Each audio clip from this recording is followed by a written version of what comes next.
ঘুড়ি উড়ানের আমারই নেশা ছিল অনেক বেশি, এখনো উড়াই মাঝে মধ্যে সুযোগ পাইলে। যখন দোকানে কেউ থাকে তখন উড়াই, যখন দোকানে কেউ থাকে না তখন আর উড়াইতে পারি না। আমার ছোটকাল থেকে ঘুড়ি উড়ানের নেশা ছিল। তারপরে আমিও অনেক দূর দূর থেকে কিনা আনতাম, তারপর নিজের বানানোর চেষ্টা করলাম। নিজে বানানোর চেষ্টা করার পরে দেখতেছি এখন বেচে কিনা বেশি, হয়তো নিজে বানায় কুলান যায় না। আমি আসছি শ্যামলী থেকে, ছোটবেলা দেখছি এখানেই বিক্রি করে, এখানেই আসছি সবসময়।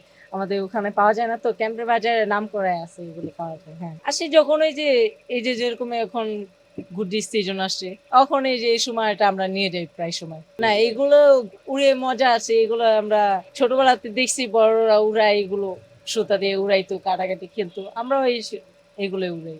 একদিন পর পর নিয়ে কত চমকে আমার বাবা অনেকগুলো লয়ে যায়। দূরে যাইলে না, বাতাস অনেক দিয়ে চললে ঘুরতে থাকে পাগলা আর ঘুরতে ঘুরতে বাস ছিঁড়ে যায়। 5 টাকা 10 টাকা কত চমকে আমার চিলগুটি এখন আছে আমার বাসায় 2টা। 12 মাসের দোকান তো, এর জন্য 12 মাসই কম বেশি চলে। এগুলো আমাদের নিজের কারখানাতে তৈরি। এগুলো পয়লা বৈশাখের ঘুড়ি এখনো সাজানো হয় নাই, এগুলা সাজানো হবে, বানায়া স্টক করা হচ্ছে, এগুলো আপনার চালানো হবে। এই যে একটা ডিজাইন এটা হলো, তারপরে একটা ডিজাইন এটা হয়েছে, আবার এই যে একটা ডিজাইন, এগুলো সব পয়লা বৈশাখের।